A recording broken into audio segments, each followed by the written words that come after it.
It's just a matter of style.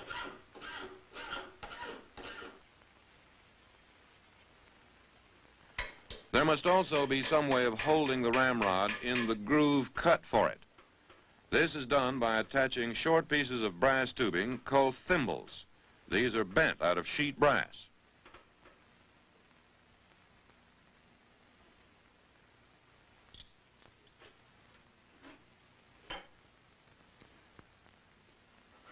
Everything on the gun is interrelated, not only in placement, but also in style. For example, the thimbles are filed into an octagon shape, which is an echo of the octagonal barrel above them.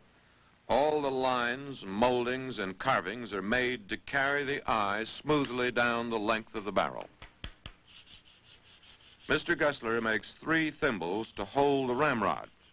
The fore end of the stock needs protection, just as the butt does. And to do this, he makes a piece called a muzzle cap from 1 piece of brass. After the curve is formed in the swage, the end is hammered into shape without leaving any wrinkles in the middle.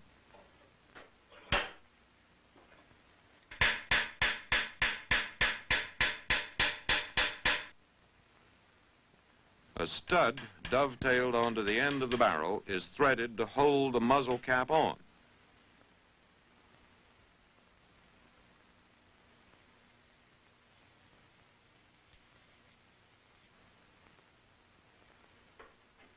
This rifle is more elegant than most guns of the colonial period.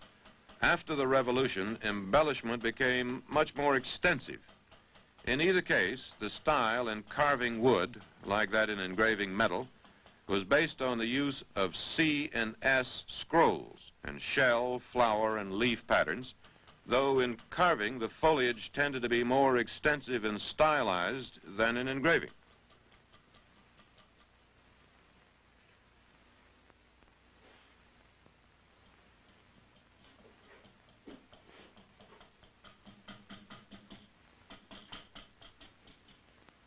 A molding is cut along the lower edge of the stock to make the butt more graceful.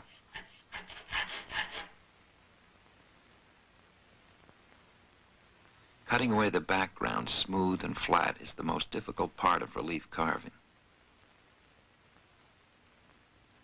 In designing carving, like engraving, I try never to repeat any design exactly.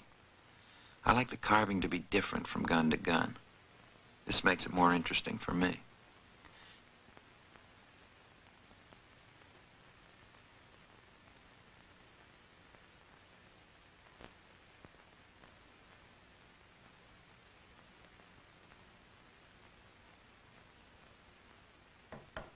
The carving and the molding slenderize and give the gun more grace, particularly around the lock and tang. This is the most critical part of the gun. You tend to look from here back or from here forward. You have to carry your lines through this area and try to keep it from looking bulky. You can do this by having your molding lines run lengthwise. Also, having your wood in more than one plane helps.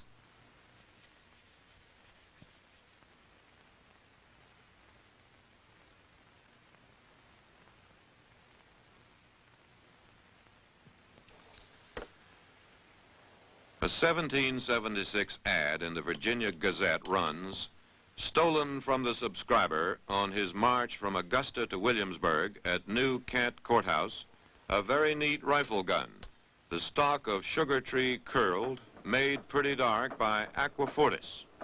Aquafortis is another name for nitric acid. Various substances can be dissolved in it to make stains. In this case, Mr. Gessler had dissolved some of his iron filings. The application of heat turns the maple a deep reddish brown.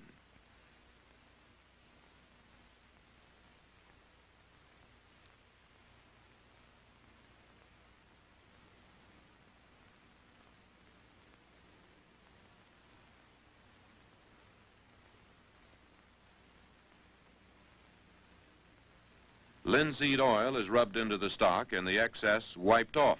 After several applications of this, his finish has depth and translucency. You feel you can almost see into the wood. The rear sight, made of iron, usually has a very fine notch.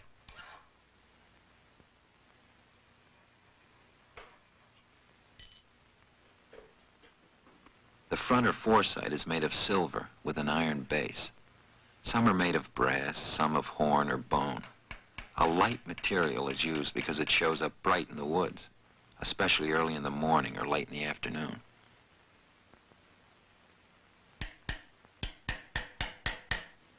Outside of military arms, guns were not made in standard calibers as we know them today. So for each rifle he made, the gunsmith had to make a matching bullet mold.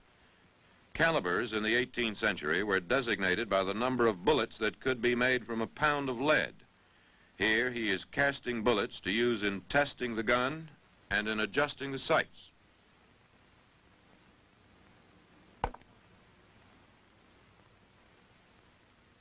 To load a rifle, a measured charge of powder is poured down the barrel.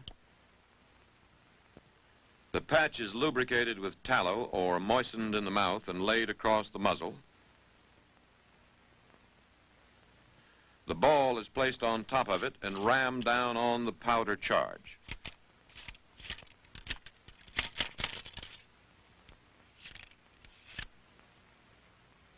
The priming charge is put into the pan and the steel dropped into position.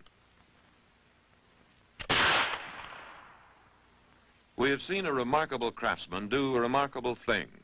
He started with some crude bars of iron, a plank, and a basket of scrap brass. He has worked with these materials for over 300 hours, with tools he himself made and with the combined skills of the blacksmith, machinist, foundryman, woodworker, and engraver. Mr. Gussler has shown us what it means to be a master of his craft.